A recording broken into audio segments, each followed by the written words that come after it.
no han realizado esta evaluación, pues se pueden comunicar conmigo, ya que en coordinación dilata un poco que nos trasladen la información de forma directa, ¿verdad? Entonces va a ser la evaluación a las 8 de la noche, para que lo tengan en consideración, compañeros.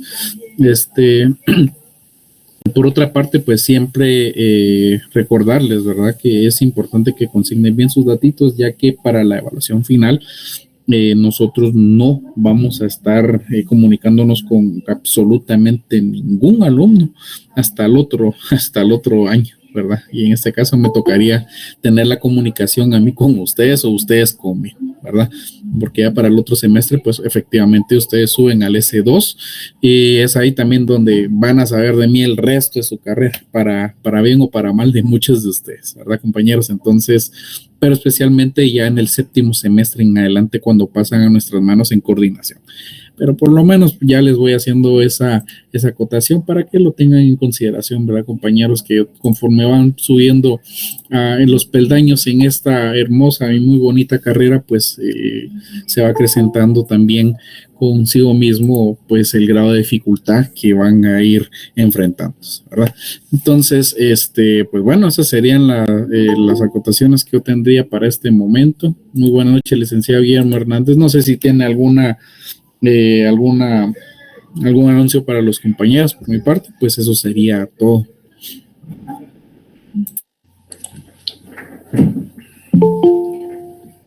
No, doctor, usted sabe que el tema es eminentemente de las notas ahorita y el examen extemporáneo que usted lo maneja.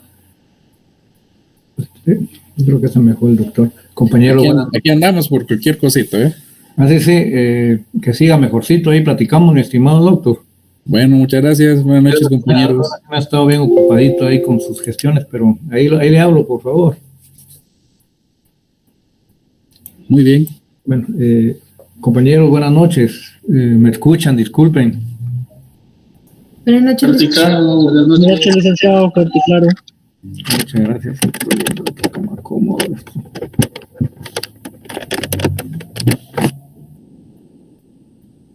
Vamos a esperar que el doctor se integre a la clase. Estos delitos que estamos viendo ahorita son delitos contra la seguridad colectiva. Específicamente, como les dije a ustedes, están considerados como delitos de peligro. Entonces, esta vez sí vamos a tener opción de tener un pequeño repaso, porque nos quedan solo un par de clases. Considerando que el doctor, aquí queda delitos contra la salud, delitos contra la fe pública, o sea, lo que es la falsificación de moneda. Y después vamos a ver lo que son la falsificación de documentos, o sea, la falsedad material e ideológica. Ya es poco. Los últimos 3 compañeros. Aquí tenemos un pequeño comercial. Entonces, en este sentido, voy a ver aquí.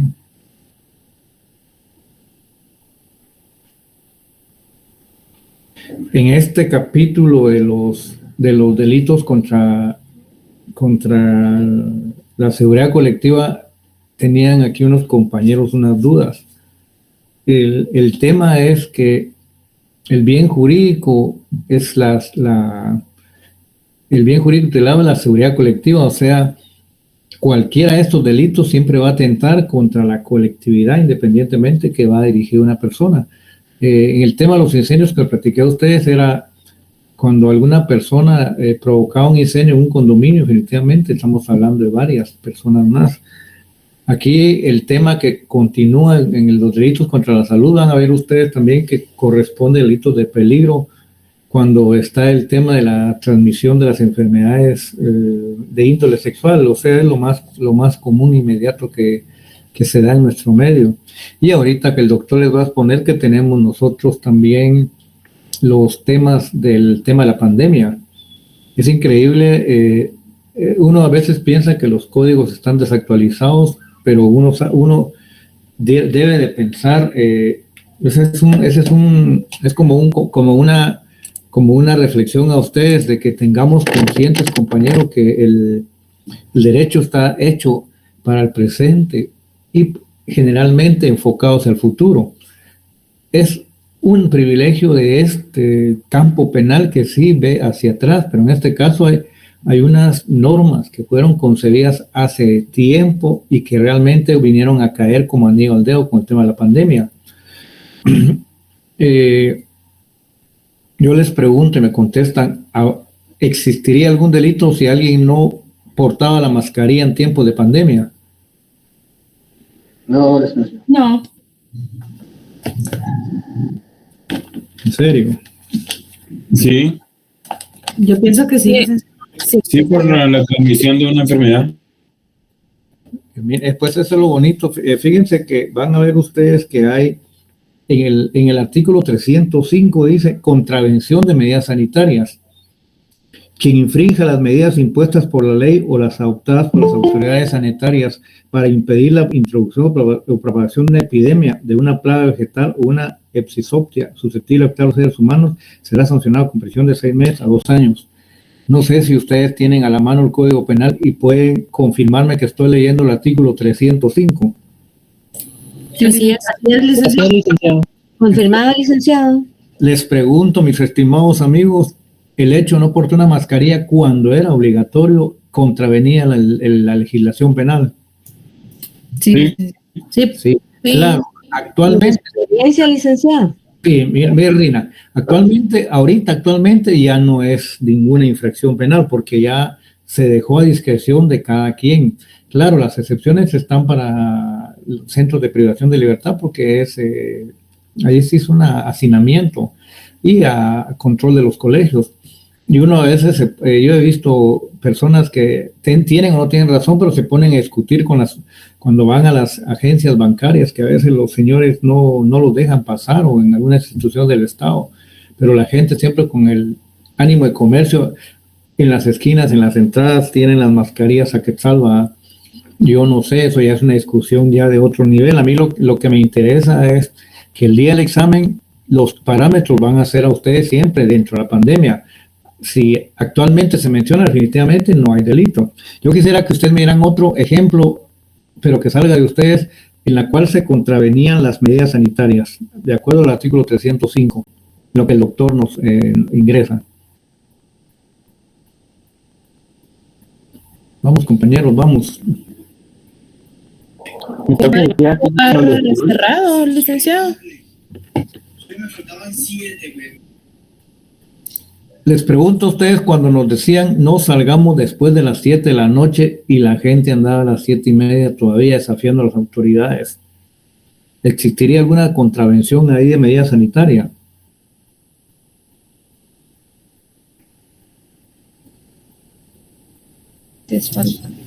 Por pandemia. Sí, exactamente, es que estoy hablando del tiempo de la pandemia. Ahorita no, ahorita las redadas se están haciendo hasta las 2 de la mañana que no es, miren, pues, no es que se esté enfocando en el tema de la pandemia ahorita. El fin de semana, comercial aparte, llevaron a 200 personas al juzgado de turno porque estaban bailando a las 2 de la mañana, 2:30. Ahí no es tema pandemia, compañeros, ahí es tema ley seca. La ley seca determina los horarios en los cuales se puede beber bebidas y conexamente va el baile. No es, como dijeron algunos compañeros ahí que están basándose en leyes contra la pandemia, y no es así. Por eso el mensaje de ustedes es, el derecho penal es muy bonito, hay que estudiarlo, cómo motiva, porque inmediatamente dice, pero si las medidas ya quedaron anuladas, algunas y flexibilizadas, no puede ejercer usted una defensa argumentando esto. Claro, esto fue tomado más que todo como una falta, y creo que les pusieron 1000 quetzales cada uno, pero lo bonito del derecho penal es que es dinámico, y los casos se presentan en los días. Aquí no solamente, yo estoy hablando, como dijo el compañero que me precedió, en época de la pandemia, pues, porque hubieron y existieron muchas personas consignadas, porque el caballito de batalla era el artículo 305, pero más que todo el capítulo que ustedes van a ver, derechos contra salud, se refiere a lo que es ahí tenemos al doctor de Matavela. Entonces, eso les vamos a pedir, por favor, tengamos en cuenta, ¿qué tal el doctor de Matavela? De acuerdo a las instrucciones que él nos dio, El jueves tenemos el examen extemporáneo para los compañeros después de la clase. Sí, a las 8, doctor, y también usted nos hizo la aclaración y les comunicamos, compañeros, que el martes de la otra semana tampoco tenemos clases porque tenemos el día el fiambre. Del fiambre, de los difuntos, ¿verdad? Entonces, estas son las informaciones que el doctor nos participó, entonces estamos enterados, compañeros. Doctor, el tiempo suyo, tenemos clase el jueves, el martes no, con permiso, compañeros. Muchísimas gracias por la información. Muy buenas noches, estimadas compañeras, compañeros. Efectivamente, pues comentábamos con los estimados profesionales que me apoyan y a los compañeros de la otra sección, que hoy sí estamos en la recta final para finalizar nuestro programa, y no solo nuestro programa, sino nuestro curso de Derecho Penal 2.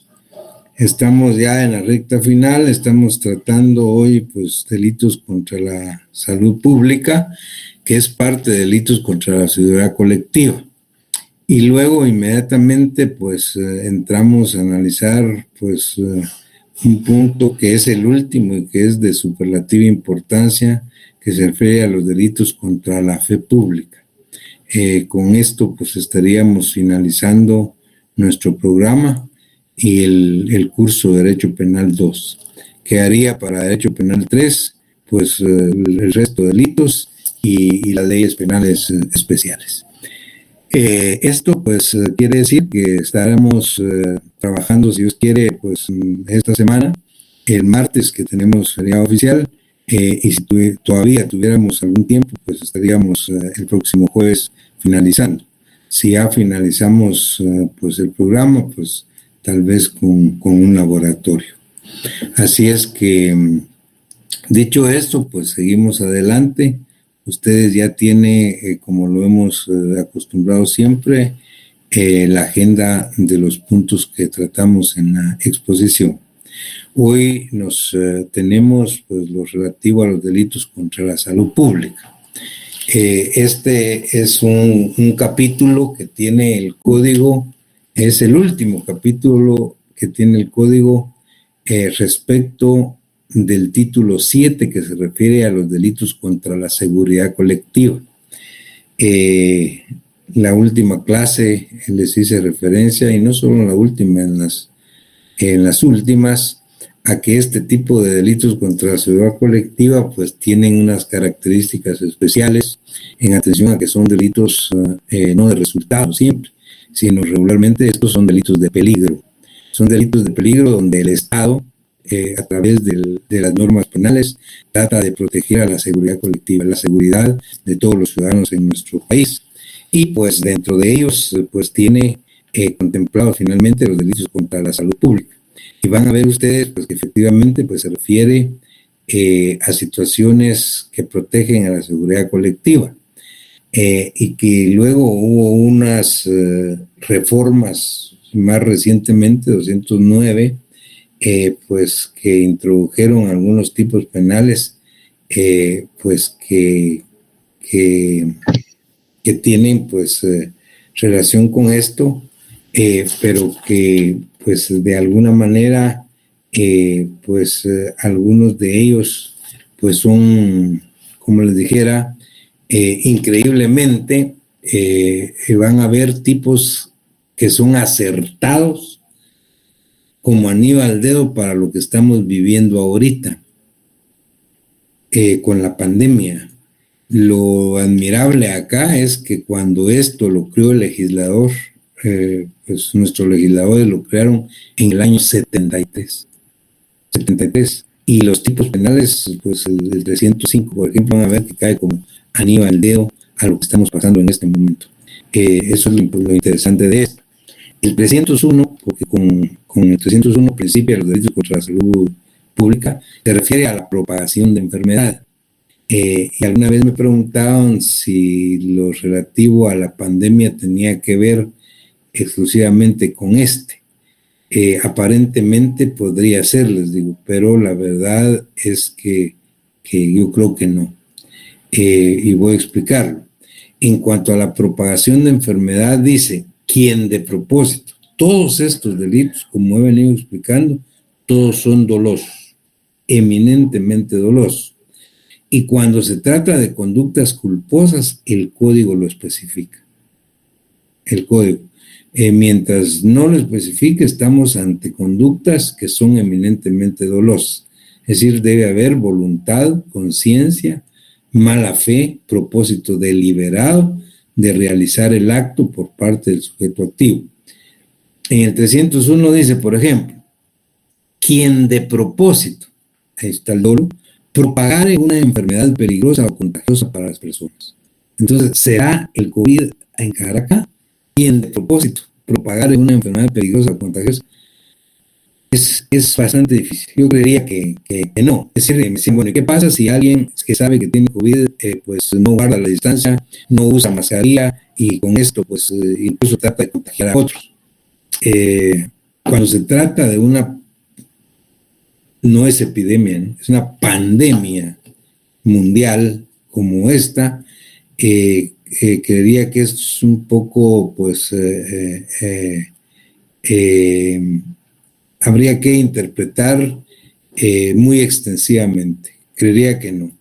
Más les comentaba a los compañeros en la otra sección que esto tenía que ver mucho y que también vale la pena subrayarlo. Esto se creó en el 73, pero vean ustedes cuándo apareció y estuvo de moda el VIH, el SIDA. Es decir, será hace unos 10 años. Cuando aparece el SIDA y detienen en Estados Unidos, yo recuerdo que estábamos dando este curso en la facultad, cuando escuchamos la noticia que en Estados Unidos se habían capturado a un sujeto que padecía de SIDA y andaba, se sacaba sangre y andaba en, no sé si en un autobús o un bus, pues pintaba a la gente con mala fe, de propósito, ¿no? Como quien dice, si yo tengo los demás. Y les decía, ahí empezamos a discutir el 301, y les decía no precisamente esto, pero ¿qué pasa si alguien sabe que padece de VIH, que tiene VIH-Sida? Sabiéndolo, tiene relaciones sexuales con otra u otras personas, sin decírselo, por supuesto, y sin usar ningún tipo de protección. Si ustedes ven esa conducta y analizan el 301, ahí sí tipificaría. Dice, quien de propósito propagare una enfermedad peligrosa o contagiosa para las personas, será sancionado con prisión de 1 a 6 años. Sería ese exacto, el caso del SIDA, sí. No exactamente lo que vivimos ahora. Muy bien. Luego, pues, se introdujo en el 2009 el 301 bis, y este no encaja realmente en esto, en los delitos contra la seguridad colectiva, pero obviamente que ahí está, pues, el 301 bis, y se refiere a la disposición ilegal de órganos o tejidos humanos. Quien participe en cualquier acto ilegal, participar en un acto ilegal, que conlleve, dice, la extracción, conservación, suministro, comercio y utilización de órganos o tejidos de personas vivas o de cadáveres. Este fue un agregado del 2009 respecto a disponer ilegalmente de órganos o tejidos humanos. Entonces, esto es otra cosa. O sea, el tipo es correcto y qué bueno la protección. El lugar donde está ubicado probablemente no sea dentro de los delitos contra la seguridad colectiva, porque está hablando de que la persona que actúe ilegalmente, dice, en cuanto a la extracción, conservación, suministro, comercio y utilización de órganos o tejidos de personas vivas o cadáveres. Pero bueno, ahí está. El 302, sí, ya sigue la misma técnica de delitos contra la seguridad colectiva o salud pública. Se refiere al envenenamiento de agua o de sustancias alimenticias. Quien de propósito, otra vez, mala fe, envenenar, contaminar o adulterar de modo peligroso para la salud agua de uso común o particular o sustancia alimenticia o medicinal distintas de consumo. Igual sanción se aplicará a quien a sabiendas entregare al consumo o tuviera depósito para su distribución, agua o sustancias alimenticias o medicinales adulterada o contaminada. El 303 se refiere a la elaboración peligrosa de sustancias alimenticias o terapéuticas. Elaborar, dice, aquí se trata de elaboración peligrosa. Quien elaborare sustancias alimenticias o terapéuticas en forma peligrosa para la salud. Igual sanción a quien a sabiendas comerciare con sustancias nocivas para la salud o adulteradas, deterioradas o contaminadas. Luego, pues, se hizo una adición del 303 bis, que se refiere a la adulteración de alimentos. El 303 ter, que se refiere a la producción de medicamentos falsificados. El 303 quater, que se refiere a la distribución y comercialización de medicamentos falsificados.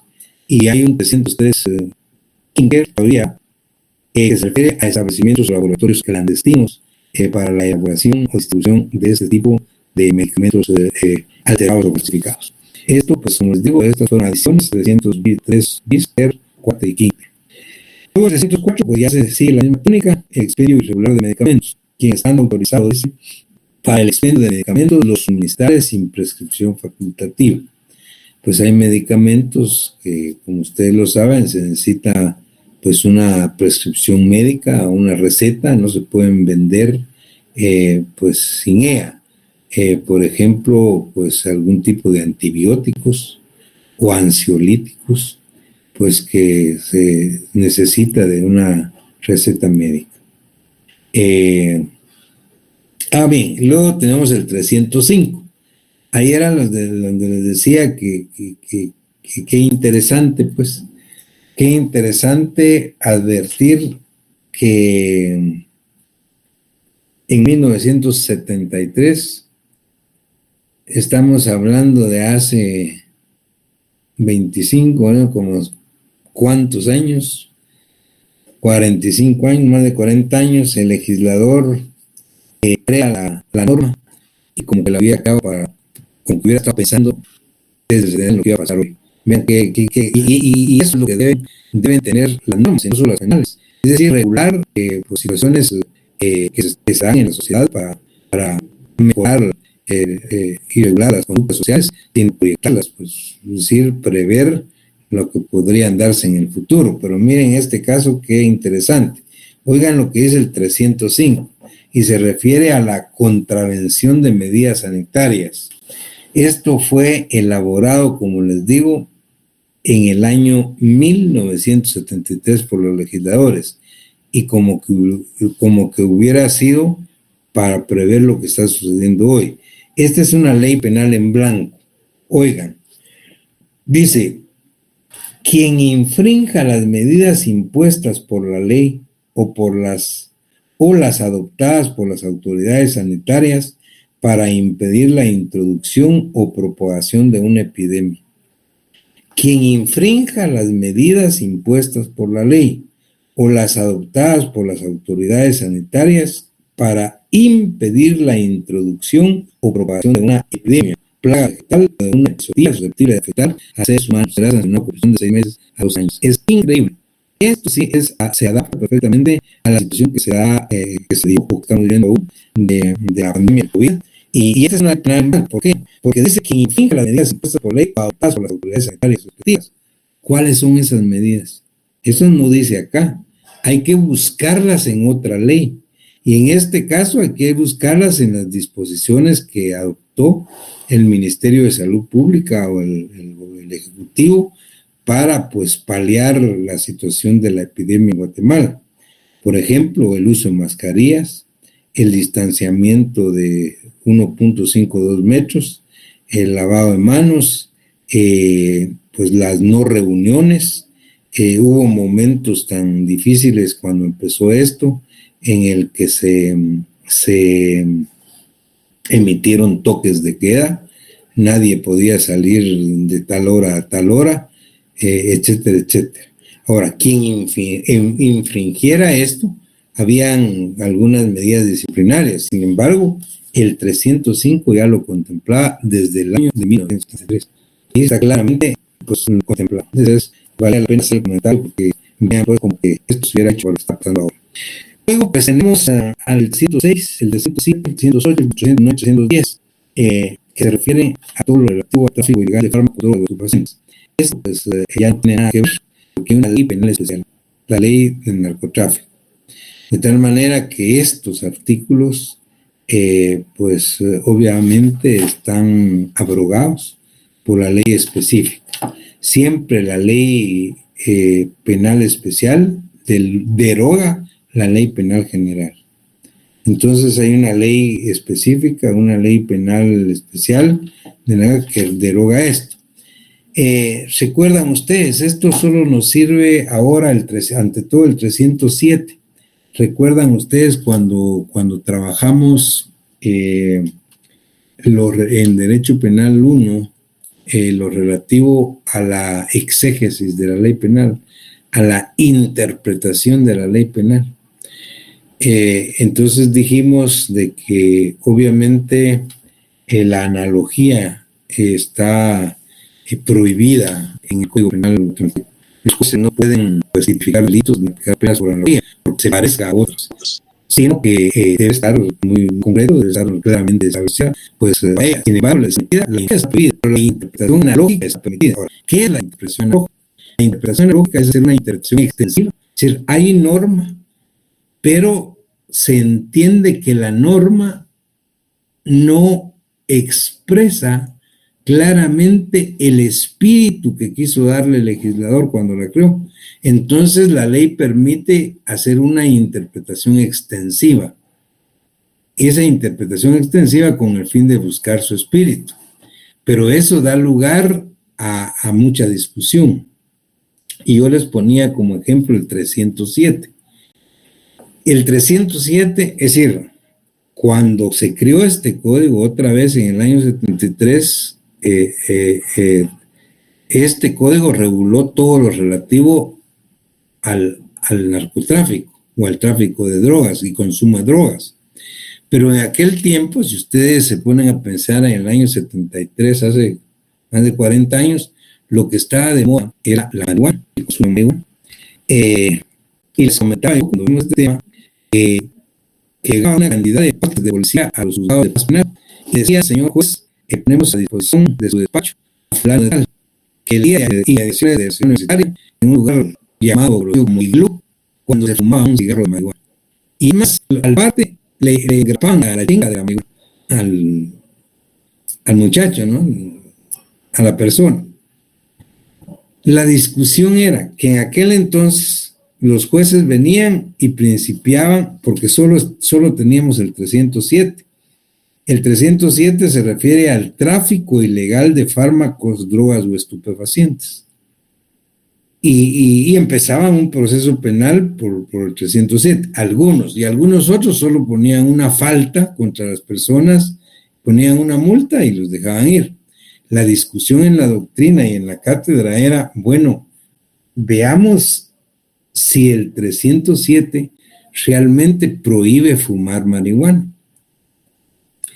Y entonces leíamos, y el 307 dice, porque todavía está ahí, aunque esto está abrogado. Estamos claros que ahora hay una ley penal especial. Pero eso que estoy hablando para explicar que repasen la inspección de 5 años y multa de 500. Realmente introducir al país fármacos. Aquí el verbo rector es introducir al país. Está fumando. 2. En estado de autoridad pueden verlos. Vender, entregar, transportar o suministrar fármacos. Está fumando, tampoco cae en este tipo. El 3 decía: quien sin estar autorizado retuviere, guardare o en cualquier forma conserve en su poder fármacos, drogas o estupefacientes. Eso era todo. La pregunta es: ¿será que al legislador se le olvidó el verbo consumir o fumar? ¿O será que no lo quiso prohibir? Si era el año 73 y lo único que estaba de moda era la marihuana, como cuando uno habla de cigarro. Si yo digo cigarro, ¿en qué pensamos todos? En fumar. Ahora, ¿será que al legislador se le olvidó? ¿O será que no lo quiso prohibir? Y había un gran grueso en la doctrina nuestra, en que estábamos claros que el legislador no lo quiso prohibir. Luego quedó pensando en que el que le pobre diablo fumaba marihuana era un drogadicto, y él necesitaba era tratamiento, era curación, pues era víctima, no era víctima. O sea, él no era su pasivo, era víctima. Entonces, esa es algo como la legislación relativa a la SIDA, ¿no? Si no se iba a castigar que tiene SIDA, pues, que tiene SIDA no es un sujeto activo de delito, no es delincuente. Él es víctima, necesita tratamiento, pues, cuidado, bueno. Eso llamaba la atención y yo se los expliqué y ahora lo traigo nada más a colación para que ustedes vean lo que esto nos servía para explicar la interpretación. Los jueces que seguían proceso penal por esto decían que en el numeral 3 decía: quien sin estar autorizado retuviere, guardare o en cualquier forma conserve en su poder. Dice, en cualquier forma conserve en su poder. El que está fumando está conservado en su poder. Eso está muy jalado, pues. Esa era la discusión. Eso es muy jalado. Y realmente, ¿por qué no prohibir el consumo? Probablemente se les hoy tenemos el problema, porque a partir de aparece la ley especial de actividad, estos artículos no lo dejan de ser abogados. Y hoy, en unas circunstancias de consumo está ya como ustedes, está una pena muy baja, obviamente esos son víctimas. Muy bien. Y luego, pues el 311 que se refiere a la inhumación y exhumación ilegales. Esto es más que todo para que veamos que es una ley penal en blanco.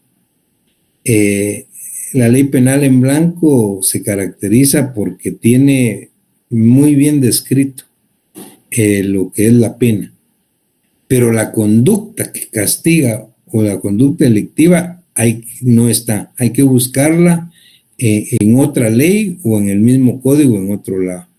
Vean ustedes el 311, que se refiere a la inhumación y exhumaciones ilegales. Dice: quien practicare inhumación, exhumación o traslado de un cadáver o restos humanos, contraviniendo las disposiciones sanitarias correspondientes, será sancionado con de un mes y multa 50 y la multa de la pena. Pero en años de interés, esto es lo más significativo. Lo que nos interesa es aquí declarar una inhumación, o sea, de enterrar un cadáver o exhumación, contraviniendo las disposiciones sanitarias. ¿Cuáles son? Hay que buscarlas en el Código de Salud.